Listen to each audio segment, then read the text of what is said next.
Saya ke Bang Benny. Kayaknya ini tanda-tandanya ada free pass untuk Pak Jokowi. Berarti Partai Anak Muda yang mimpin gen boomer. Enggak dong, enggak. Jadi gini, kita jangan sampai terjebak dalam narasi Partai Anak Muda kemudian yang memimpin harus anak muda. Itu juga menurut saya. Tapi kan itu narasi ketika Kaisang naik. Oh iya, iya. Iya, tapi itu kan figur untuk Mas Kaisang. Ketika misalnya ada orang lain, bukan hanya Pak Jokowi, ada orang lain di luar Pak Jokowi yang kemudian punya usia yang sama, ketika punya niat untuk membangun partai termasuk partai PSI, saya kira soal usia itu bukan menghalang. Namun yang paling penting adalah bagaimana betul-betul berkomitmen untuk membangun partai. Ini yang paling penting. Jadi hari ini kami melaksanakan kongres pemilu raya partai PSI. Kami tidak terjebak dalam narasi yang harus memimpin partai PSI harus anak muda, bukan. Tetapi yang paling penting adalah figur yang betul-betul bisa membangun partai ini. Apalagi seperti yang disampaikan tadi bahwa partai kami 2024 belum berhasil masuk parlemen. Kami punya tugas, kami punya kewajiban untuk memastikan bahwa partai ini betul-betul di 2029 bisa bersaing dengan partai-partai yang ada di parlemen. Nah, untuk itu diperlukan figur-figur yang betul-betul mampu untuk menaikkan elektabilitas partai. Ketika Pak Jokowi tertarik untuk bergabung dengan partai PSI, ini adalah bagian daripada jawaban doa-doa anggota partai PSI. Bahwa 2029 kita akan masuk di parlemen. Mas Dedi, kalau misalnya nih Pak Jokowi jadi ketum PSI, 2029 nggak masuk juga. Malunya itu saya kira triple. Memang potensi tidak masuknya besar. Kenapa? Karena sudah terbukti di 2024. Artinya Jokowi sudah bekerja keras, masih sebagai presiden, di situ sudah ada Kaisang, dan dukungan Jokowi juga cukup besar. Bang Dedi juga mesti dikoreksi. Iya, membahayakan. Tapi kan itu maksud saya sebagai titik awal bahwa kebersamaan PSI dengan Jokowi itu sudah dimulai di kontestasi 2024. Dan faktanya PSI tidak lolos, bahkan dengan Perindo masih di bawahnya. Sementara Perindo saja tidak ada di jaringan kekuasaan pada saat itu. Kalau kemudian bicara di 2029 begitu, ya satu sisi memang sah-sah saja, dan Jokowi masuk ke PSI pun saya kira sesuatu yang sangat mudah dibandingkan dengan ketika Jokowi harus masuk ke partai yang lain. Kenapa? Karena bagi partai lain mungkin Jokowi sudah bukan tokoh yang menarik untuk menghadapi pemilu 2029. Justru saya terpikir kenapa PSI tidak menyasar tokoh-tokoh baru seperti Gibran misalnya, jauh lebih potensial sebagai wakil presiden, secara usia masih muda, dan penetrasi dari Gibran, dari Kaisang kepada Gibran tentu akan lebih mudah dibandingkan dengan Jokowi. Kenapa? Karena tren Jokowi juga saya kira juga tidak begitu bagus dalam konteks elektoral hari ini, kira-kira begitu. Itu saya kira saran yang bagus. Bukan saya menolak Jokowi berkuasa atau apa, ya seperti yang dikatakan oleh Bung Smart tadi, ya sah-sah saja.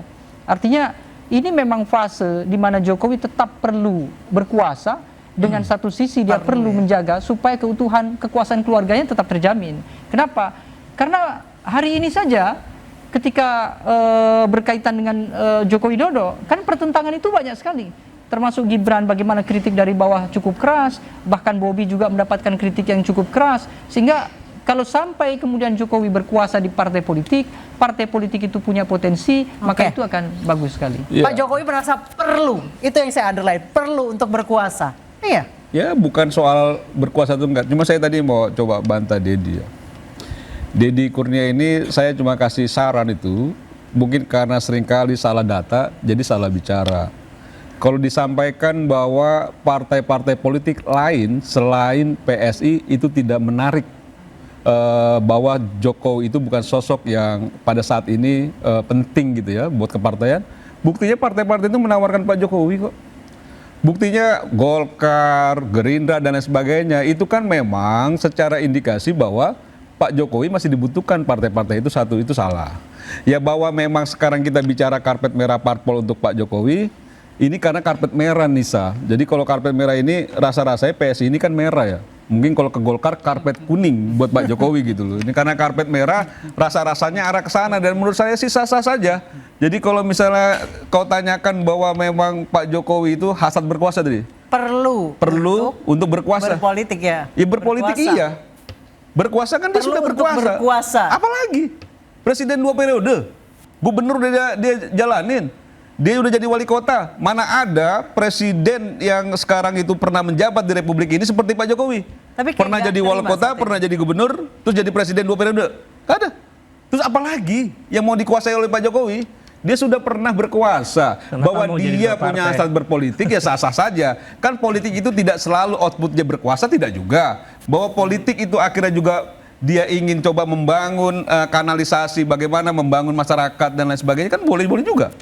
Jangan juga akhirnya selalu identiknya wah Pak Jokowi ini berpolitik dengan masuk partai politik ingin berkuasa. Jangan-jangan ingin merubah amandemen dan lain sebagainya. Nggak ada itu. Jadi jangan juga semuanya karena dasar kebencian akhirnya semuanya jadi nggak jelas. Jadi, gitu loh. Ini mereka berdua ini nggak bisa membedakan antara kritik dan kebencian. Karena itu narasi yang dikeluarkan terus kebencian. Padahal yang kami ungkapkan adalah data dan kritik. Jadi keliru itu ya. Kemudian yang kedua, sekarang Jokowi ini sedang episode memburuk. Karena bukti surveinya Burhan itu sebelumnya 80%, turun jadi 70%. Jadi memang menurun. Iya besar. Jadi turun orang yang sudah tidak berkuasa besar saya mengatakan, itu, turun 10% itu dasar. Itu nggak sampai 10%. Ya, Oke, kurang lebih. Iya, kurang lebih. Kemudian dan itu besar, Bet. Kemudian yang kedua, itu masih besar, Bet. Iya, yang kedua, Jokowi dia masih besar nggak itu? Ya saya kira standar lah 70. Ya besar lah 70. Kalau pakai indeks demokrasi angka 70 itu rendah. Enggak, besar lah. Kalau misalnya turunnya dia setelah nggak menjabat akhirnya turunnya cuma kurang dari 10%, ya itu besar nggak? Survei SB juga mungkin. Besar nggak itu? Besar. Nah itu besar. Oke. Kemudian yang kedua, Jokowi ini di penghujung kekuasaannya dia diberikan satu label oleh OCCRP sebagai mantan presiden, salah satu mantan presiden terkorup di dunia. Itu citra buruk yang melekat pada Jokowi yang tidak bisa dibantah. Itu kan juga. Kemudian yang ketiga, Jokowi kenapa sedang mengalami penurunan? Memakai data yang nggak jelas. Itu karena posisi Jokowi sudah tidak lagi punya cantelan. Maka dia sebetulnya sekarang ini saya baca sedang posisinya bingung. Dia kenapa mau tadi kita bilang itu dasar kebencian? Karena yang pakai datanya itu data kebencian, Bet. Itu data empirik, gitu loh. Empirik tapi dari mana sumbernya gitu loh? Saya sebutkan sumbernya OCCRP itu sumber. Soal terkors segala macam gitu loh. Di ekonomis itu sumber data yang tidak bisa dibantah. Bang Ubed ini jadi nggak bisa dibantah data itu. Bang Ubed ini selalu memakai data di Anda nggak pakai data masalahnya. Kemudian yang berikutnya, jadi justifikasinya data. Jokowi itu sedang menurun. Sekali Bang Ubed itu klaim-klaim. Jadi itu seringkali justifikasinya data tapi keliru loh. Loh datanya gitu loh. Siapa yang membantah? Jadi itu sering juga pakai data tapi keliru. Jangan juga justifikasinya data tapi nggak ada tuh kosong sebenarnya. Itu data empirik. Gitu loh. Gitu. Itu kan klaim. Coba fakta di bawah juga masih sudah sama Pak Jokowi, Bang. Itu pakai data. 72% itu. Bagaimana Jokowi itu orang sudah tidak menjadi presiden, turunnya kurang dari 10%, dianggap kecil. Karena posisi kan itu kebencian gitu loh. Kalau orang nggak jadi presiden, terus dia masih 72%, itu tinggi, Bet. Bapak-bapak, jangan dianggap itu kecil jadi gitu loh. terakhir 72%. Jokowi ini dugaan saya, gitu loh. paling mungkin nggak bisa lah. Jadi ketua Dewan Pembina nggak PSI. fair. Jadi nggak ketemu nih. Iya, jadi mau dalam melihat data Burhanuddin aja nggak fair. Tahan dulu Bang Seman. Mau masuk ke partai. Burhanuddin aja kau nggak fair lihat datanya. Masa dianggap bahwa Jokowi terprosok? Dia sudah tidak menjabat presiden aja masih 72%. Bapak-bapak seru sekali. Mesti pakai data. Gitu loh. Ya itu datanya itu 72% tuh. Oke, dia udah jadi habis. presiden tuh. Lo skor 34 itu data. Jangan juga itu dibilang kecil dong. Bapak-bapak, besar. Gue tanya dia fair dia, besar. Gitu loh. Oke, bapak-bapak. Ukurannya berbeda. Nah itu kenapa akhirnya kita melihat kebencian, penuh kebencian. Karena itu nggak fair. Ketika itu 70% itu besar loh. Orang udah nggak jadi presiden. Nah Deddy sering bikin survei nih, gue udah tanya. Oke, bapak-bapak. Seperti Pak Jokowi. Bagaimana kita nggak menuding itu kebencian gitu loh. Kalau kau nggak fair sendiri gitu. Oke, Bang Seman, Mas Denny, Mas Ubed, Mas Deddy. Oke, kita akan lihat nanti apakah karpet merah, karpet kuning, karpet hijau, karpet ungu. Kita akan nantikan episode selanjutnya. Saya Anissa Dasuki pamit, sampai jumpa.